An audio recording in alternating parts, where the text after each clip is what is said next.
ભરૂચના ઝઘડિયા તાલુકામાં ઉજવાયો વિશ્વ આદિવાસી દિવસ। જી હા, આ વિશ્વ આદિવાસી દિવસને ઝઘડિયા તાલુકા ખાતે આવેલા વળખુટા ખાતે ઉજવવામાં આવ્યો હતો।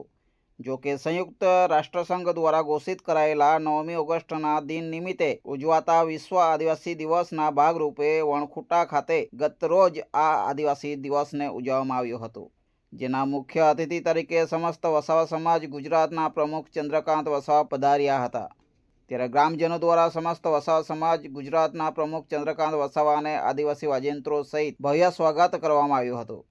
આ કાર્યક્રમની શરૂઆત આદિવાસીઓ દ્વારા દેવી દેવતાઓની પૂજા વિધિ કર્યા બાદ ખુલ્લો મુકાતા આદિવાસી સાંસ્કૃતિક નાચગાન યોજાયું હતું, જેમાં ઉપસ્થિત સમસ્ત વસાવા સમાજ ગુજરાતના પ્રમુખ ચંદ્રકાંત વસાવા દ્વારા જણાવ્યું હતું કે આદિવાસી સમાજમાં શિક્ષણ ખૂબ જ જરૂરી છે અને શિક્ષણ થકી જ સમાજની ભાવિ યુવા પેઢીનું ભવિષ્ય નિર્માણ થશે અને ત્યારબાદ શિક્ષણની સાથે સાથે આવનાર સમયમાં ઘરે ઘરે વિશ્વ આદિવાસી દિવસની ઉજવણી કરવામાં આવશે તેવું આયોજન કરવામાં આવી રહ્યું છે।